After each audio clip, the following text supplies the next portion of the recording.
Bonjour à toutes et à tous, je suis ravi de vous retrouver aujourd'hui pour parler comics. Aujourd'hui, on va parler d'un titre que vous avez probablement vu dans la vidéo achat et réception. Peut-être que cette cover vous avez tapé dans l'œil ou pas. En tout cas, moi, elle m'avait fait vraiment de gros clins d'œil. Je trouve la cover absolument magnifique. Ça s'appelle Pirate Queen, c'est chez Bliss Edition, c'est le label Bad ID. Vous le savez sûrement, on en a déjà parlé dans Comics Co. Ou si vous avez vu la vidéo sur ENIAC, voilà, que vous avez juste là. Donc le label Bad ID, c'est les anciens de Valiant qui ont monté leur propre label et qui font leurs propres histoires.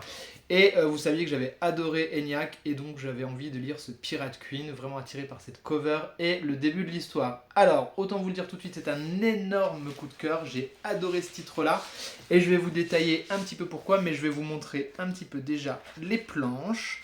On va voir un petit peu l'intérieur et je vous raconte vite fait le pitch sans trop vous en dire parce que la BD, vous voyez, elle est assez courte mais ça reste quand même particulièrement dense et ça vaut 22 €. Je vous renvoie, avant de vous faire le pitch, à la vidéo sur ENIAC si vous voulez voir un petit peu les détails sur l'édition parce qu'on est exactement sur le même type d'édition, c'est ultra quali. Donc on va suivre l'histoire de cette femme qui est au milieu sur la potence qui s'appelle Monday Ryan. Donc ça vous spoil pas, la première page c'est ça, elle a la corde au cou. C'est une pirate, elle est donc la fille d'un pirate aussi, un redoutable pirate qui était sur les mers et qui avait une grosse réputation. Et donc l'histoire commence par cette potence, mais on va revenir en arrière et on va découvrir ce qui lui est arrivé et pourquoi elle en arrive là. Et on aura la révélation à la fin du chapitre 1. Je vais essayer de ne pas trop en dire pour ne pas vous gâcher le plaisir.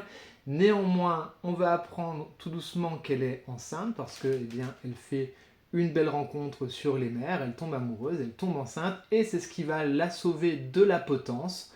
Néanmoins, elle va suivre une quête de vengeance tout du long de cette histoire. Voilà, j'essaye de vous le résumer grossièrement pour pas vous gâcher le plaisir. Donc Pirate Queen, c'est une quête de vengeance, mais pas que. On va vraiment suivre ici l'histoire d'une héroïne fabuleuse. Elle est extrêmement bien écrite. Ce n'est absolument pas manichéen. C'est hyper intelligent. Le personnage est vraiment sublime tant en termes de dessin qu'en termes d'histoire, comment c'est raconté. Vraiment, pour le coup, on n'est pas sur de la caricature, on a vraiment un personnage féminin ultra fort, ultra badass, ultra intelligent, avec des réflexions. Alors moi, c'est pour ça que c'est un énorme coup de cœur. Si vous suivez la chaîne et que vous me connaissez un petit peu, c'est un vrai hymne à la liberté, ce Pirate Queen. Vraiment, cette capacité qu'on peut avoir à prendre sa vie en main, à prendre des décisions qui sont parfois des décisions difficiles, des décisions fortes. Tout ça ancré avec le côté féminin, du coup, on a un vrai second texte, un sous-texte comme ça sur le féminisme, mais qui est vraiment pareil, pas grossier, pas vulgaire, qui est hyper bien traité et qui du coup apporte un vrai plaisir à la lecture.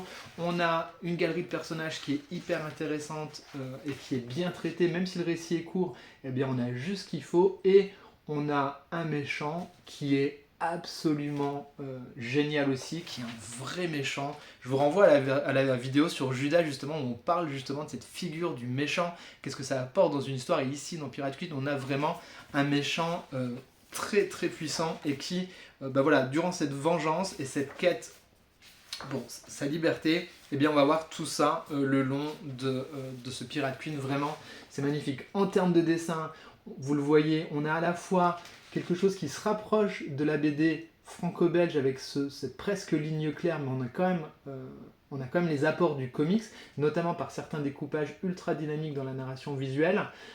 Au-delà de ça, on reste sur un récit qui reste assez classique et assez cadré, c'est-à-dire qu'on va pas avoir d'effet d'esbrouf, et c'est ce que j'ai beaucoup aimé aussi dans le dessin, ce qui permet de bien se projeter dans l'histoire, c'est qu'à aucun moment le dessinateur est là pour vous dire regarde mon talent, je t'explose tout à la tronche avec mes super cases. Non, c'est fait avec une maestria, une douceur, une sensibilité, une subtilité.